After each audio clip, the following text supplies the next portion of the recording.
Saludo a todos los oyentes de Radio María. Un día más, con la gracia del Señor, proseguimos el comentario del Catecismo de nuestra Madre, la Iglesia. Habíamos quedado en el punto 388. Estamos en los inicios de la explicación del tema del pecado original. Y el punto 388 tiene como título El pecado original, una verdad esencial de fe. Que por cierto, ya el título dice bastante. El pecado original, una verdad esencial de fe. El hecho de que diga que es una verdad esencial, que no es una verdad pues que podía ser calificada de rango inferior, que podía ser una cuestión menor. No es una cuestión menor. El tema del pecado original es una cuestión en la que está implicado todo el resto de la concepción del cristianismo. No es que esté sustentado todo en esa verdad de fe, pero verdaderamente es imposible negar el pecado original sin negar con ello otras muchísimas cosas. Las verdades de fe están concatenadas. Entonces, si alguien niega una verdad, eso tiene consecuencias muy fuertes para otras verdades de fe. Esto creo que a lo largo de la explicación del catecismo pues lo hemos visto muchas veces. Por ejemplo, la doctrina de la Inmaculada Concepción. Bueno, claro, si alguien niega el pecado original, hace incomprensible la doctrina de la Iglesia sobre la Inmaculada Concepción. ¿Qué significa entonces que María, pues por el hecho de que iba a ser Madre de Dios, ella tuvo el privilegio de ser preservada del pecado original, etcétera? Pues entonces eso no significa nada, ¿no? O sea, eso que dice que confesamos los católicos el 8 de diciembre, ¿qué es eso? Claro, si el pecado original no existe, o si es una mera, pues es un mero género literario, si estamos hablando de un concepto que no es un acontecimiento, para entendernos, entonces lo que celebramos de la Virgen María pues también tiene que ser algo simbólico que en el fondo no se concreta en nada. Por ejemplo, ¿no? Es decir, las verdades de fe están concatenadas y no se puede abordarlas como si esto fuese un supermercado en el que uno dice voy a coger este producto y este no me interesa, este sí me interesa. No, la verdad de fe es un conjunto.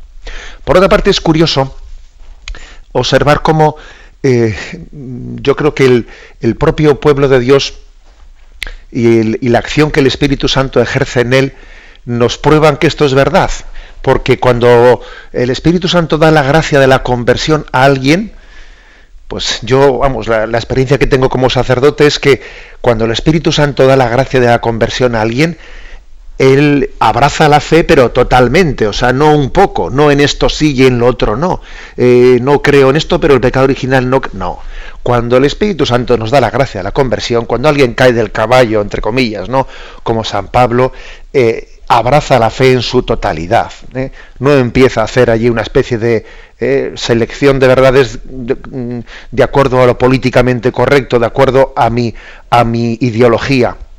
O sea, el que recibe el toque de la conversión dice, vamos a ver, ¿Dios se ha revelado o no se ha revelado? Si Dios se ha revelado, yo me abrazo a la plenitud de la revelación. No voy a estar yo diciendo, me gusta esto, pero no me gusta lo otro de la revelación. Oye, si Dios se ha revelado, ¿quién eres tú para juzgar la revelación de Dios?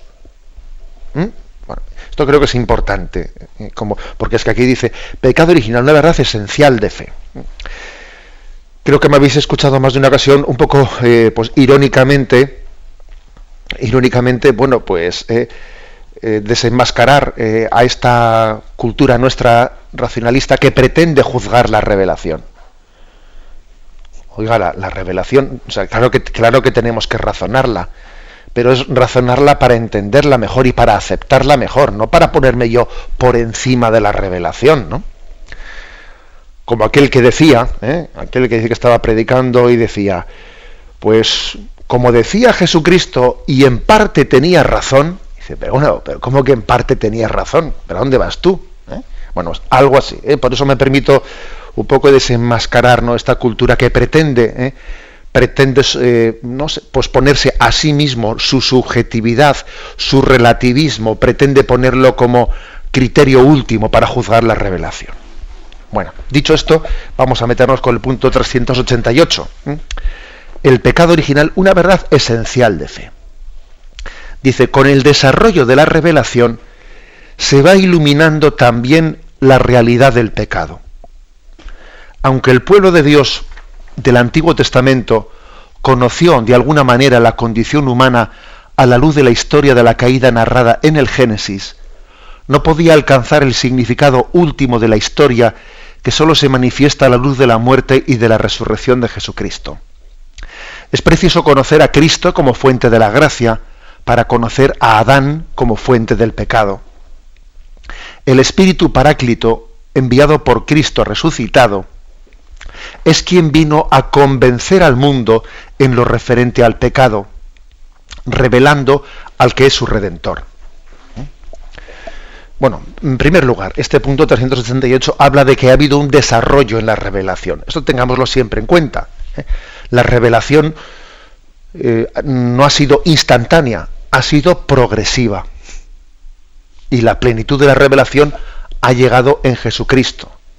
Y el Espíritu Santo que Cristo envía desde el Padre, pues también se ha comprometido a irnos dando una iluminación progresiva de esa comprensión de la plenitud de la revelación en Cristo.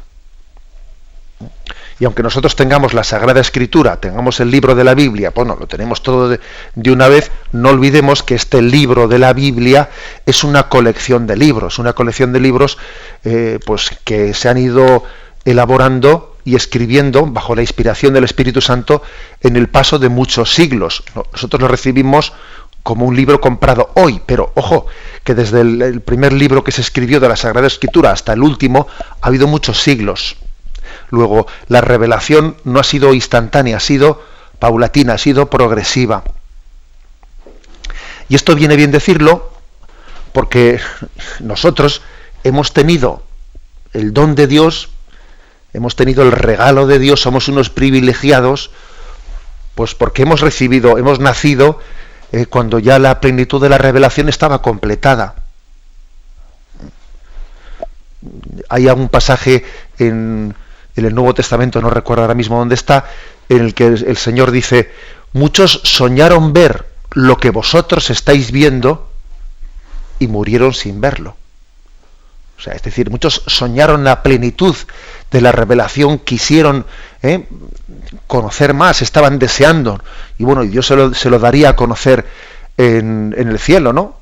Pero es que nosotros hemos recibido el don de Dios de conocer la plenitud de la revelación. Somos unos privilegiados, es un don de Dios, es un talento muy grande. Acordaros de aquel anciano Simeón que había recibido la promesa de Dios de no morir hasta que no viese entrar ahí en el templo el esperado de los pueblos, el esperado de los tiempos, ese Mesías que Israel esperaba. Y Dios le concedió a aquel anciano Simeón y a la profetisa Ana, bueno, pues poder ver su llegada. Y entonces Simeón entona el Nunc Dimittis, ¿no? Dice, ahora Señor ya puedes llevar a tu siervo, ya puedo yo morirme porque ya he visto al que esperaban las naciones. Bueno, algo así nos tenemos que sentir nosotros, como el anciano Simeón. O sea, somos unos privilegiados. Cada vez que se proclama la Sagrada Escritura, cada vez que cogemos una Biblia en nuestras manos, nos teníamos que sentir como Simeón, diciendo, Señor, me has dado el privilegio de conocer esta plenitud de la revelación. Acordaros de esa frase de Jesús, muchos soñaron con ver lo que vosotros habéis visto y no lo vieron, y tú eres un privilegiado. Y tú has recibido el talento de los talentos, que el talento de los talentos es la revelación. No hay un talento mayor que Dios te podía dar, que es la plenitud del Espíritu Santo. Entonces, ante esto, yo creo que hay un drama. El drama es pues la ignorancia de la Escritura que tenemos, el desinterés por la Escritura. La verdad es que un auténtico drama que manifiesta la enfermedad del corazón del hombre es que no tengamos sed de su palabra, que no tengamos sed de acoger la revelación de Dios.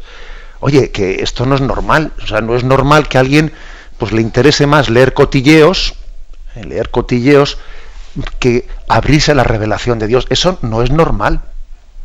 O sea, no tener sed de la palabra de Dios y instalarnos en la ignorancia, una ignorancia culpable. Claro, me refiero a una ignorancia pues por no querer saber, por no tener interés de saber. Eso es algo que está delatando, ¿no?, la enfermedad de nuestro corazón. Bueno, esto así lo dice como quien no dice nada, porque, ojo, aquí el catecismo, pues, a la hora de desarrollar en las verdades de fe, a veces hace afirmaciones que nos delatan, que dejan al descubierto, ¿no?, muchas contradicciones en nuestra vida. Bueno, y después de esto continúa diciendo: aunque el pueblo de Dios del Antiguo Testamento conoció de alguna manera la condición humana a la luz de la historia narrada en el Génesis, bueno, antes de llegar a Jesucristo, no es que no, digamos, los judíos del Antiguo Testamento no es que no conociesen nada, sí conocían, es decir, la historia del Génesis es muy importante, es muy importante, es esencial para el conocimiento de la existencia del pecado en nuestra vida. Pero dice, no podían alcanzar el significado último de esta historia hasta conocer la muerte y resurrección de Jesucristo. Es decir, hay una necesidad de que la historia de la salvación sea coronada, y hasta que no es coronada no terminas de comprender plenamente el primer capítulo. Es como, si se me permite la expresión, que ya sé que igual no sé, es un poco atrevida, pero bueno, es como esa especie de novelas policíacas que hasta que no se resuelve al final la cosa, estás un poco desconcertado cómo van las cosas. Es decir, al final, en la resolución última es cuando todo alcanza su pleno sentido. Y perdón por la comparación, que bueno, puede ser un poco así respetuosa. Bien, entonces se nos invita a leer y a profundizar un texto que ha sido un texto paradigmático, diría yo, sobre este tema de cómo en Cristo se revela el sentido del pecado, que es Romanos 5, versículos del 12 al 21. Dice así: por tanto, hablo primeramente el versículo primero, eso me refiero al 5:21, el versículo capítulo 5 de los Romanos, versículo 12. Romanos 5, versículo 12. Me fijo en él porque es que es un versículo curioso, es un versículo que está como inconcluso, termina con unos puntos suspensivos. Ha sido uno de esos versículos de la Sagrada Escritura que más han dado que hablar y comentar a los escrituristas, porque da la impresión de como que si a Pablo, al escribirlo, a San Pablo, se hubiese quedado en blanco o sencillamente, muchos dicen, no se ha quedado en blanco, o sea, no es que se haya perdido en lo que iba a decir, sino que ha dejado como sugerida una idea para después, sobre ella, después de unos puntos suspensivos, elaborar, ¿no?, esa afirmación que hace sobre la obra de Adán y la de Cristo. Dice: por tanto, lo mismo que por un hombre entró el pecado en el mundo, y por el pecado la muerte, y así la muerte se propagó a todos los hombres, porque todos pecaron. Puntos suspensivos. Dice, pues hasta que llegó la ley, había pecado en el mundo, pero el pecado no se imputaba porque no había ley. Pese a todo, la muerte reinó desde Adán hasta Moisés, incluso sobre los que no habían pecado con una transgresión como la de Adán, que era figura del que tenía que venir. Sin embargo, no hay proporción entre el delito y el don. Si por el delito de uno solo murieron todos, con mayor razón la gracia de Dios y el don otorgado en virtud de su nombre, Jesucristo, se han desbordado sobre todos. Y tampoco hay proporción entre la gracia y el pecado de uno, pues el juicio a partir de uno acabó en condena, mientras que la gracia, a partir de muchos pecados, acabó en justicia. Si por el delito de uno solo la muerte inauguró su reinado a través de uno solo, ¿con cuánta más razón los que reciben a raudales el don gratuito de la justificación reinarán en la vida gracias a uno solo, Jesucristo? En resumen, lo mismo que por un solo delito resultó condena para todos, así también por un acto de justicia resultó justificación y vida para todos. Pues así como por la desobediencia de un solo hombre todos fueron constituidos pecadores, así también por la obediencia de uno solo todos serán constituidos justos. Ahora bien, la ley ha intervenido para que abundara el delito, pero donde abundó el pecado, sobreabundó la gracia, para que lo mismo que reinó el pecado a través de la muerte, así también reinara la justicia, la gracia por la justicia para la vida eterna, por Jesucristo nuestro Señor. Bueno, como veis, es un texto muy determinante, que quizás exigiría pues casi el que todos lo tuviésemos en mano, e irlo comentando versículo por versículo, lo cual quizás pues no sea fácil, porque yo soy consciente de que los oyentes, pues cada uno está de una forma distinta, uno conduciendo el coche y otro de otra manera, y es difícil de esa manera hacer un estudio de este texto versículo por versículo, pero merecería la pena. Yo, el que pueda en su casa verlo con detenimiento, que busque Romanos capítulo 5, versículo del 12 hasta el 21, del 12 hasta que termina, del 12 hasta el final. Bien, y la afirmación sustancial que se hace de ahí es que se compara a Jesucristo con Adán. Jesucristo es el segundo Adán, es el nuevo Adán. Entonces, para entenderle al primer Adán, hay que conocer al segundo Adán. Es lo que os he dicho yo. La Biblia en realidad se entiende mejor desde el final hasta el principio que desde el principio hasta el final. Es curioso. Si a mí si alguien me dijese, ¿yo cómo leo la Biblia? Yo desde luego le aconsejaría al revés. O sea, empieza por los Evangelios, sigue por las cartas del Nuevo Testamento y luego ya irás al Antiguo Testamento. Es así. Se entiende desde la plenitud en Jesucristo, se entiende mejor el Antiguo Testamento. Desde el segundo Adán se entiende lo del primer Adán mejor.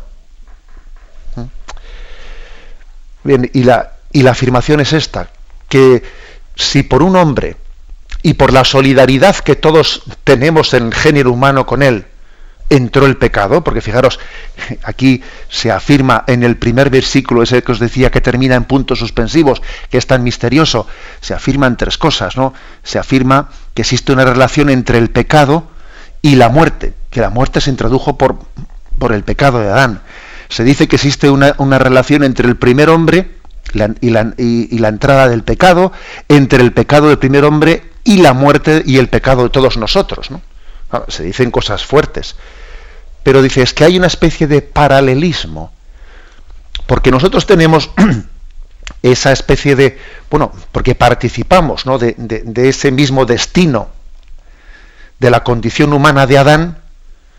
Las consecuencias de su pecado se han derivado para todos nosotros, pero al mismo tiempo, porque Jesucristo asume nuestra naturaleza humana y se une a nuestra condición, también su redención tiene consecuencias en todos nosotros. Si por un hombre entró el pecado, por otro hombre entró la gracia.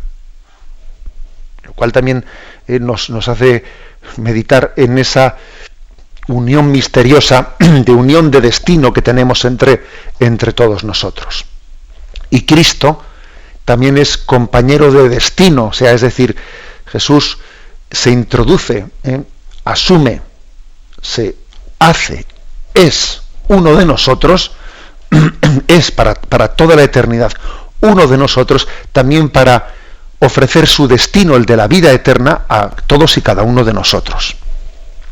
Tenemos un momento de reflexión. Catecismo de la Iglesia Católica, con Monseñor José Ignacio Munilla. Estamos explicando el punto 388, en el que se afirma que en la Sagrada Escritura, en la revelación, ha habido pues una pedagogía en la que al final, en la plenitud de Jesucristo y en el envío del Espíritu Santo, hemos terminado de conocer en profundidad lo que desde el principio, en el libro del Génesis, se revelaba sobre el misterio del pecado.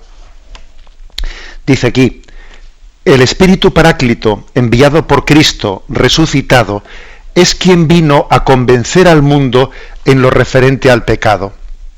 ¿Qué es esto de convencer al mundo en lo referente al pecado? Uno va al capítulo 16 del Evangelio de San Juan, y en el versículo 8, que podemos leer también el anterior para contextualizarlo, dice: sin embargo, os digo la verdad, os conviene que yo me vaya, porque si no me voy, dice Jesús, al cielo, no vendrá a vosotros el Paráclito. En cambio, si me voy, os lo enviaré. Y cuando venga, dejará convicto al mundo, o sea, dejará convencido al mundo acerca de un pecado, de una justicia y de una condena.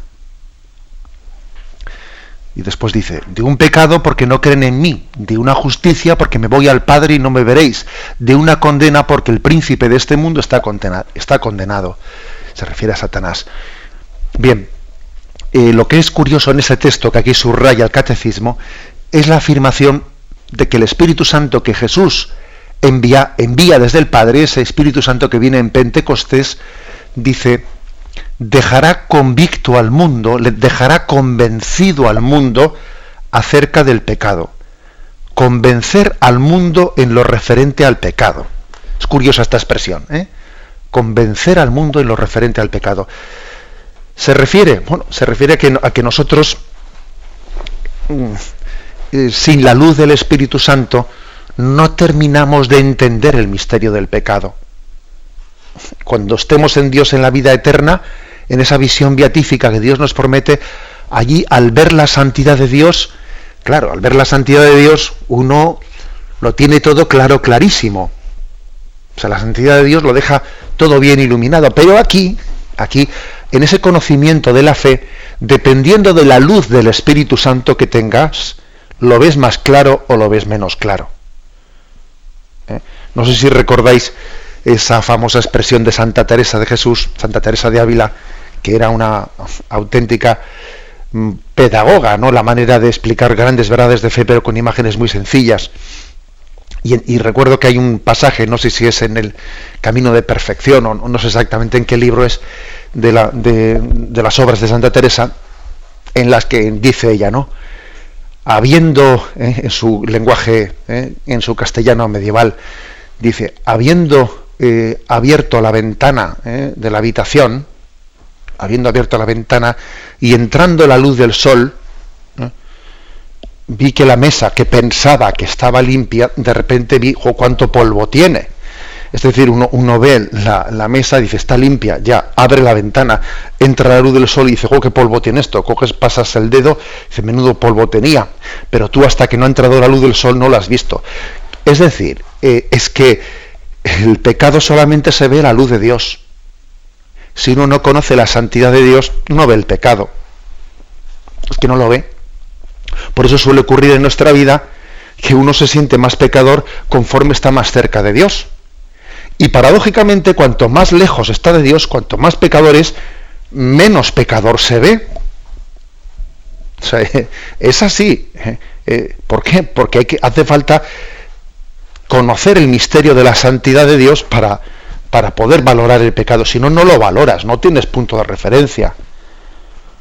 ¿A dónde va Vicente? ¿A dónde va la gente? Bueno, pues uno acaba tomando por normal todo, pues porque, claro, como no tiene el punto de referencia de Dios, pues bueno, pues nada, uno acaba confundiendo pues el mínimo común múltiplo, digamos, pues lo que hagan los demás, el común denominador, ¿no? Pues digamos, la santidad es lo que hagan los demás. Si yo al fin y al cabo no soy el peor, yo no soy el peor, ¿no? O sea, eso nos ocurre. Si sin la luz de Cristo uno no ve su pecado. Bueno, por eso aquí habla en ese texto misterioso, habla de ser convencidos. No se trata de un convencimiento que ha habido una discusión racional, a ver si te convenzo. No es eso, sino que hacer luz, o sea, descubrir lo que dice Santa Teresa, ¿no? Que entre la luz y deje al descubierto lo que las sombras tenían ahí oculto. Hacer luz en nuestra vida.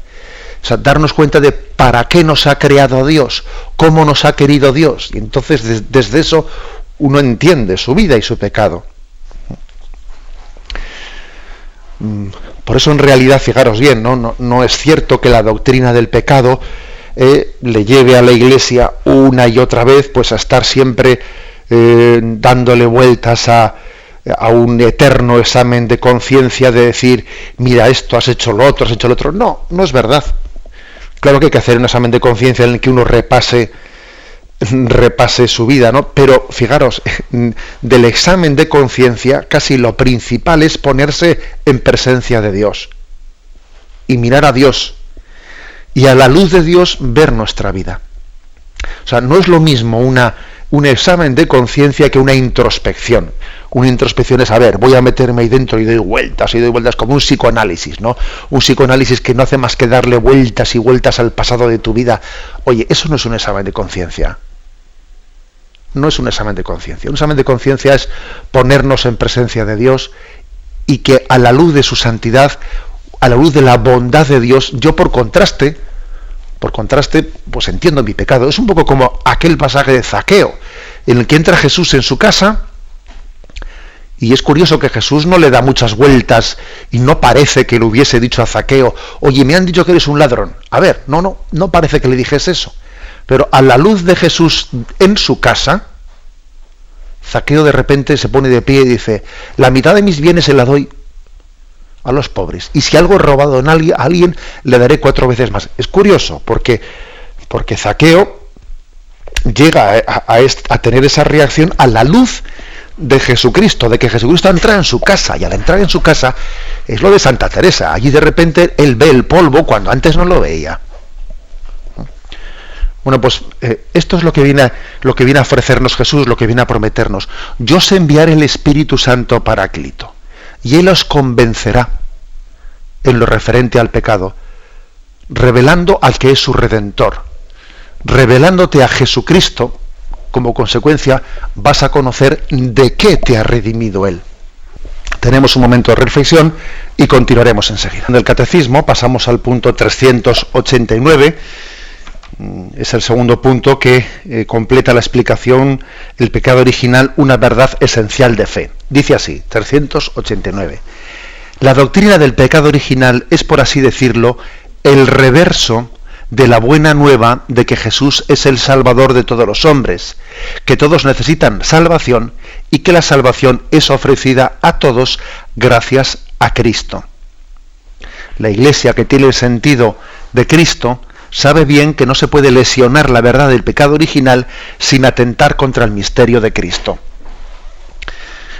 La afirmación principal es la siguiente, es decir, el tema del pecado original es como el anverso y el reverso de una moneda. Y el reverso de la moneda es la doctrina del pecado original y de nuestros pecados personales. Y el otro lado de la moneda es Cristo Salvador, Cristo Redentor. Y las dos cosas están unidas. O sea, una moneda tiene dos caras. Y pretender únicamente que mostrar una ocultando la otra, pues no. A veces se quiere, ¿no?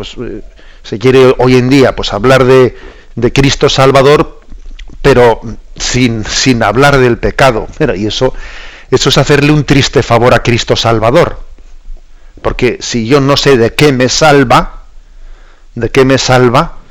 entonces recuerdo una vez hablando con una persona pues que tenía dudas de fe sobre la posibilidad de la condenación del hombre, sobre la doctrina de la salvación y la condenación tal y como Jesucristo habla de ello en los evangelios. Pues a mí me parece que eso que pues yo no creo en la posibilidad de la condenación del hombre, me decía, ¿no? Y esto y lo otro, y estaba así hablándome, y claro, pues estábamos en una parroquia que se llamaba pues del El Salvador, ¿no? Parroquia del Salvador. Y yo me acuerdo que le dije, oye, y entonces esta parroquia en la que estamos, ¿por qué tiene este nombre? ¿Por qué se llama Parroquia del Salvador? Vamos a ver, es que las verdades de fe están todas unidas. O sea, entonces, ¿Jesús de qué me ha salvado? Si no existe la posibilidad de la perdición del hombre, de la condenación del hombre. ¿De qué me ha salvado? ¿De un catarro? Con perdón de la ironía. Claro, sí, recuerdo que cuando le dije eso se quedó esa persona pues un poco impactada, ¿no? Dije, pues no había pensado nunca en eso. Hombre, es que estamos hablando de que es la cara y la cruz de una misma moneda. Si yo niego el efecto del pecado en el hombre, no, Estoy desdibujando, le estoy quitando toda la intensidad a la salvación de Jesucristo. El hombre tiene una necesidad radical de salvación. El hombre no se puede autorredimir, no se puede autosalvar, no. El hombre necesita la salvación de Dios. El hombre por sus propias fuerzas, no es capaz de quitarse la losa del pecado que le lleva a la perdición. Nuestra salvación viene de Dios. Claro, si eso no lo tenemos claro, la redención de Jesucristo, pues es estética. Es que es estética. O de lo contrario, como algunas veces ocurre, pues se quiere reducir a una especie de redención política. Bueno, pues Jesús vino pues para hacer una especie de redención política, y se hace una reinterpretación de la salvación de Jesucristo, pues eso, ¿no?, en tono político, como en la teología más extrema de la liberación se pretendió hacer, ¿no? Venir a decir que Cristo no ha venido a salvarnos de nuestros pecados, sino de la opresión política y no sé qué. Claro, pues entonces reducimos el Evangelio a una interpretación política o otro tipo de interpretaciones, pero ciertamente no es eso lo que los Evangelios y la Escritura afirman. La Sagrada Escritura afirma que Cristo ha venido a salvarnos de una esclavitud interior, de la esclavitud del pecado, que tiene muchas consecuencias exteriores, pero se trata de una esclavitud radical que lleva al hombre a la perdición. Bueno, esto es muy importante esta afirmación. Es el anverso y el reverso de una misma moneda. Y luego dice otra cosa, este punto 389, que no me resisto a dejar de comentar. Dice, la Iglesia, que tiene el sentido de Cristo, sabe bien que no se puede lesionar la revelación del pecado original sin atentar contra el misterio de Cristo. Pero me impresiona esta expresión del Catecismo. La Iglesia, que tiene el sentido de Cristo, o sea, el sentido de Cristo, entender a Cristo, comprender tener la clave de explicación de su mensaje. Esa clave de explicación está en la Iglesia. La Iglesia tiene el sentido de Cristo. Me parece una afirmación, incluso diría hasta muy bella, no solo muy verdadera, sino muy bella. La Iglesia tiene el sentido de Cristo. Especialmente los santos que la Iglesia ha canonizado tienen el sentido de Cristo. Y la Iglesia los pone como modelos, y el magisterio de la Iglesia tiene el sentido de Cristo, porque el Espíritu Santo prometió que no dejaría huérfana a la Iglesia, que la asistiría, que la acompañaría, que llevaría a plenitud la comprensión de la predicación de Cristo. Y así ha sido, y en 2000 años no hemos estado huérfanos, hemos sido acompañados por esa asistencia del Espíritu Santo en la vida de la Iglesia, en la vida de los santos, en el magisterio de la Iglesia. O sea, esto es importantísimo, ¿eh? La Iglesia, que tiene el sentido de Cristo. Me permito un pequeño excursus, aunque me salgo un poco del tema que estamos hablando, pero es que me parece que de vez en cuando también tenemos que, en nuestra explicación del catecismo, sin exagerar, ¿no?, pero creo que de vez en cuando también tenemos que hacer una incidencia a los errores actuales que están aconteciendo y de los que estamos rodeados, porque la confesión de la fe yo creo que tiene 3 niveles. Un nivel de la confesión de fe es creer íntegramente lo que la Iglesia nos propone. Un segundo nivel de la confesión de fe es explicarlo a los demás. Pero un tercer nivel de la confesión de la fe es rebatir los errores. Y esos 3 niveles son importantes. Creer íntegramente, predicar a los demás, y tercero, rebatir los errores. Por eso de vez en cuando también en la explicación del catecismo tenemos que desenmascarar determinadas desviaciones de pensamiento que van ocurriendo en torno a nosotros.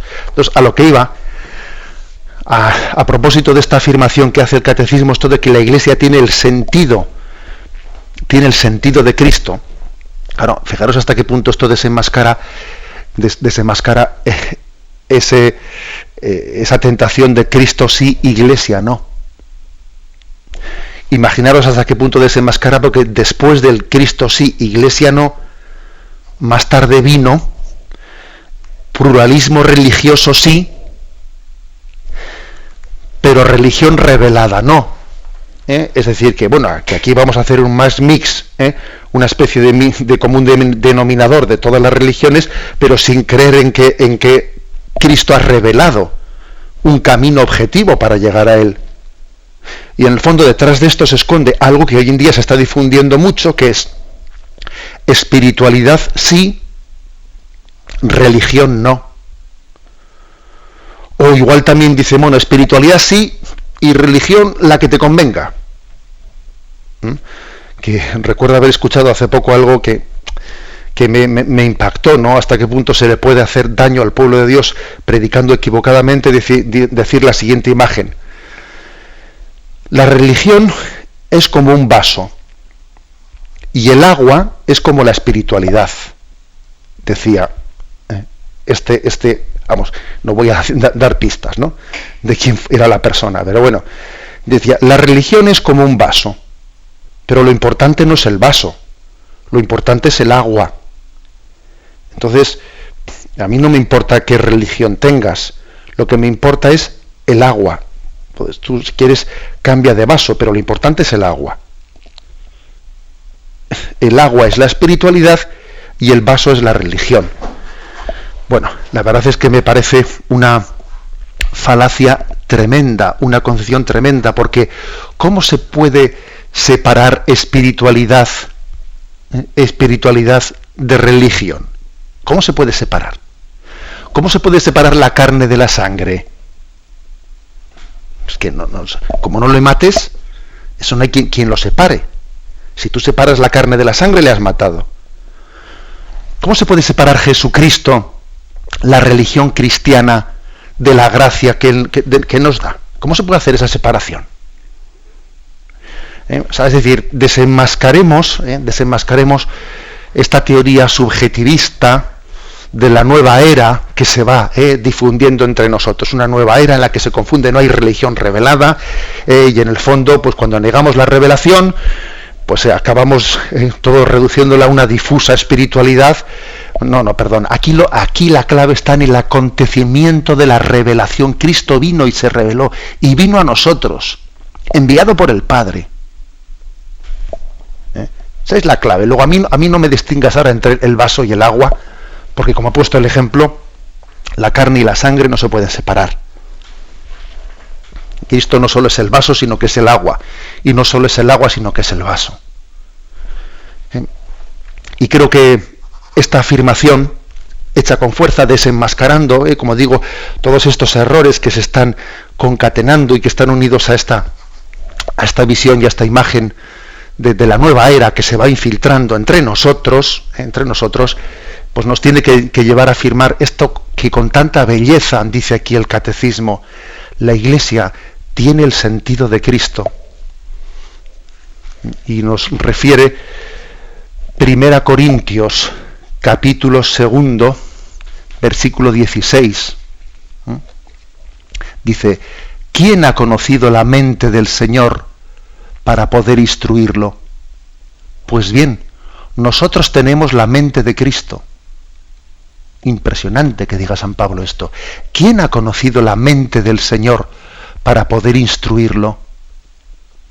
Pues bien, nosotros tenemos la mente de Cristo, es decir, la Iglesia tiene ese sensus, ese sentido de Cristo, que se lo da el Espíritu Santo, que la promesa de Jesús se está cumpliendo, el Espíritu Santo nos asiste, y más allá de nuestros pecados, de nuestras tibiezas, ¿no?, el Espíritu Santo asiste. Yo creo que también soy testigo de ello, es decir, el Señor tiene misericordia de los que predicamos, y a pesar de que seamos pecadores, nos asiste, o sea, y es así, y no está esperando a que seamos plenamente santos para asistirnos, sino que nos asiste aunque no seamos incluso plenamente santos.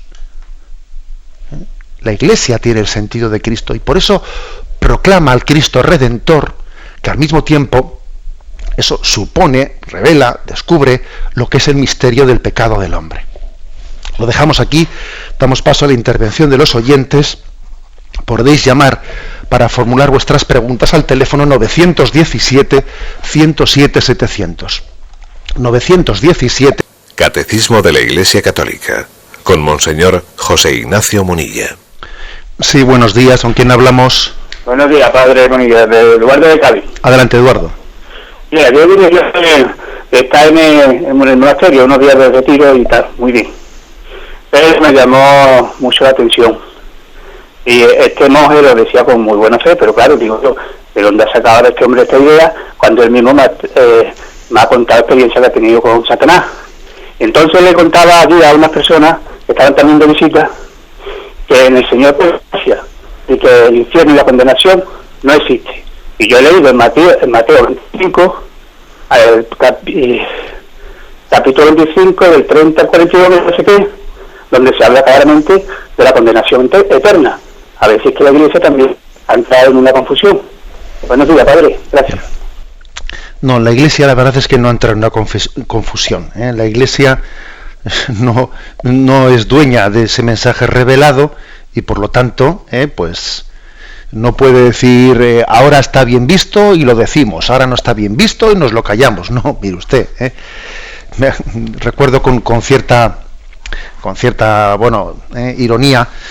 Recuerdo que como estaba, si recordáis, hace mucho tiempo, pues que iba a ser la Expo de Sevilla, la Expo del 92, etcétera, ¿no? Y todo era la Expo, todo iba a ser para la Expo, Y entonces, recuerdo que en una ocasión, en la parroquia, hablando de ese tema, salió el tema de la salvación y la condenación y tal, y dice una persona, no, eso también lo van a quitar para la Expo. Para la Expo ya lo van a quitar.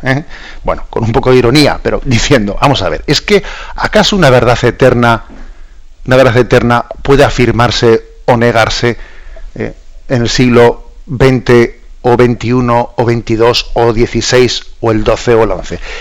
¿Qué verdad sería? O sea, ¿qué seriedad tendría el que nosotros, dependiendo del siglo en el que vivimos, afirmemos una cosa o no la afirmemos? Es que entonces esto no es una revelación. Entonces no predicamos la revelación de Dios. La revelación de Dios nos preserva de ser esclavos de las ideologías de cada momento. Es que nos preserva de ello.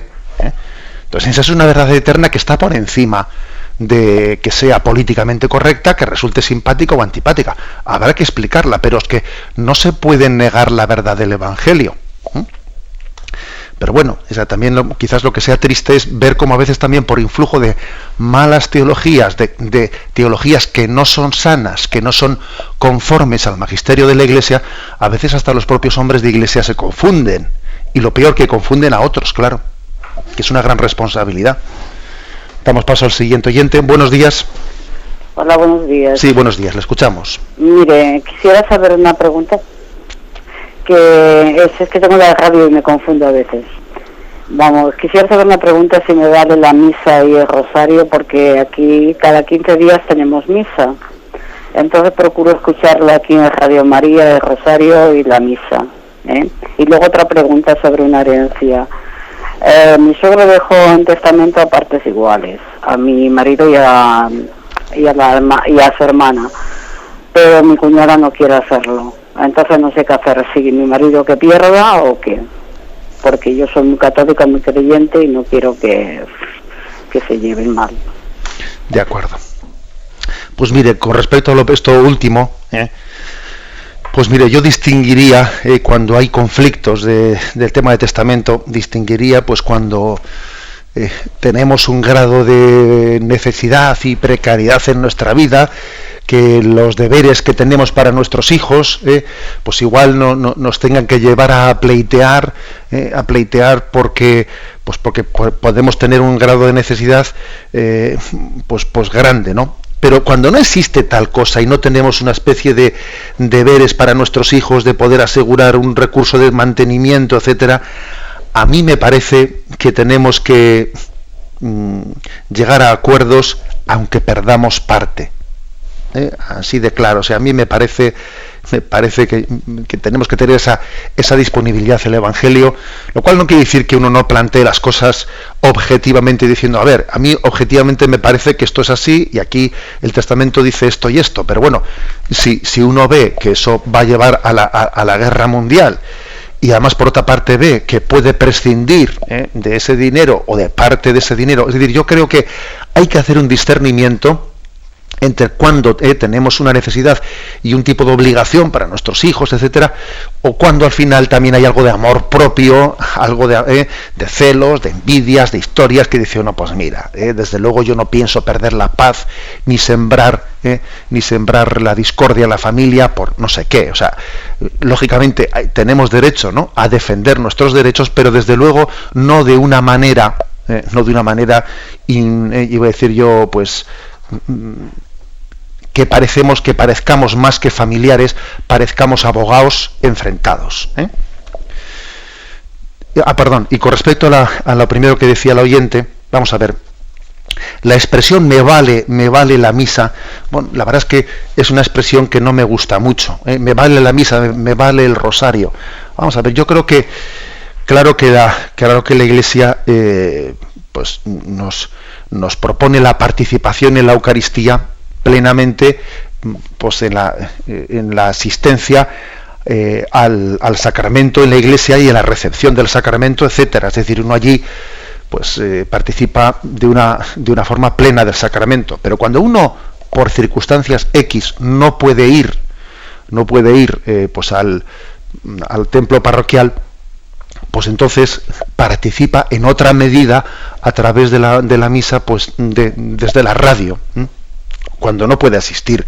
Hombre, es normal que un cristiano diga, bueno, a la hora de hacer un sacrificio de asistencia, lógicamente es prioritario que siendo domingo o fiesta solemne, pues bueno, pues digo, pues voy a, dentro de mi sacrificio por salir de casa, pues uno dígame, sean dos casos de fuerzas o de agilidad, bueno, pues el domingo hago un esfuerzo superior por salir, y los otros días pues que igual me veo un poco más limitado en mi tiempo, pues tengo una justificación, una causa añadida de poderlo recibir desde casa, la Eucaristía, ¿no? Dependiendo, por lo tanto, de las circunstancias en las que uno esté. Pero hay que afirmar dos cosas, que siempre la recepción del sacramento plenamente, pues claro, no tiene un valor distinto al poder escuchar una misa por televisión o por la radio. Pero creo que uno tiene que discernir de sus circunstancias, de si es la pereza o hay una serie de razones serias que me llevan a que en este momento, etcétera, etcétera. Y creo que en ese discernimiento, pues tampoco es lo mismo que sea domingo que sea día de labor. Damos paso a un siguiente oyente. Buenos días. Buenos días, padre. Soy Victoria de Madrid. Adelante. Y voy directo al punto. Mire, respecto al cuando ha dicho que la Iglesia es transmisora de la verdad de Cristo, bueno, no exactamente las palabras, pero más o menos venía a decir eso. Yo tengo muchos problemas cuando personas me dicen que frente a realidades actuales que cada vez están más extendidas, que la Iglesia ha evolucionado mucho durante todos los siglos, entonces que pues realidades que aparecen ahora, pues que son justificables porque la Iglesia pues acabará cediendo, como por ejemplo el matrimonio de sacerdotes, etc. Entonces no sé muy bien ahí qué respuesta dar, porque si la realidad de Cristo se nos transmite a través de la Iglesia, ¿cómo ha evolucionado? No sé si me explico. Sí. Gracias. Vamos a ver. Yo para empezar le diría que esa especie de continua referencia a que la Iglesia se tiene que adaptar a, bueno, la Iglesia, su criterio de discernimiento no es adaptarse más a los tiempos. Su criterio de discernimiento es ser más fiel al mensaje de Jesucristo en cómo predicarlo hoy en día, que es distinto. Usted, por ejemplo, dice una cosa, matrimonio de los sacerdotes. Bueno, el tema del celibato, con el paso de los siglos, ha ido cada vez adecuándose más al ideal de Jesucristo, que fue célibe. La ley del celibato, tal y como la tenemos hoy en día en la Iglesia católica, no estuvo al principio, hasta el concilio de Elvira primero y luego más tarde, es decir, no se fue extendiendo la ley del celibato a toda la Iglesia latina. Luego, digamos, hemos ido creciendo en la adecuación a la imagen de Cristo célibe. No nos hemos ido alejando a lo largo de la historia, sino todo lo contrario, nos hemos ido alejando. Y desde luego me parece impensable que esa tendencia a la progresiva adecuación al modelo de Cristo célibe vaya a cambiar. Me parece impensable. Aunque fíjese usted, aunque incluso no sería una cuestión en la que nos fuese la vida, porque lo que es cierto es que el celibato es una ley de la Iglesia y no por adecuación a Cristo, que fue célibe, y no fue una ley de Jesucristo. O sea, es decir, que en los primeros siglos no era obligatorio el celibato en los sacerdotes, ¿eh? Pero a pesar de eso, la Iglesia, por adecuación a Cristo, que sí fue célibe, tuvo una tendencia progresiva a adecuarse al modelo de Jesucristo. Yo diría eso y decir, mire, en la Iglesia su modelo es Cristo. Y entonces a nosotros lo que nos preocupa no es cómo adecuarnos a la mentalidad de hoy en día, sino cómo adecuarnos más a Cristo para predicarle hoy en día, que es distinto. Aunque sea brevemente, damos paso a una última llamada. Sí, buenos días. Sí, buenos días. Adelante, brevemente, Sí, por favor. señor. Sí. Es que mi pregunta es, por ejemplo, yo voy los domingos a misa y también hago ofrendas de ayuno, pero a raíz de que no estoy casada yo no puedo participar de la comunión, ¿no? Entonces mi pregunta es, si yo estoy haciendo bien todo esto porque me siento vacía al no poder recibir la comunión, pero incluso en el momento de la comunión lo que hago es la oración que se hace en la misa por radio, aquí en Radio María, que es la comunión espiritual, y digo, sí, eso para mí está bien. Mire, pues está bien, y también usted además creo que nos da un testimonio de la conciencia humilde de pecado. Es decir, yo veo que estoy en una situación que no es una situación regular, que por lo que sea, ¿no?, que usted no ha entrado a explicarlo, pues no está casada y por lo tanto vive en una situación que le falta dar un paso de poner a Cristo en el sacramento en nuestra vida, y mientras que yo dé ese paso y le pido al Señor que me dé la gracia para vencer los obstáculos, etcétera, pues lo propio es hacer lo que usted está haciendo, no alejarse de los sacramentos, no alejarse de la oración de la Iglesia, sino asistir a ella, y en el momento de la comunión hacer un acto de humildad en el que yo haga una comunión espiritual con Cristo y no recibirle sacramentalmente. Creo que usted, pues mire usted, a veces también, entre comillas, desde nuestras situaciones alejadas, y desde nuestras, entre comillas, irregularidades, podemos predicar a los demás, y creo que usted nos predica en la conciencia de pecado, que necesitaríamos todos. La bendición de Dios Todopoderoso, Padre, Hijo y Espíritu Santo, descienda sobre vosotros. Alabado sea Jesucristo.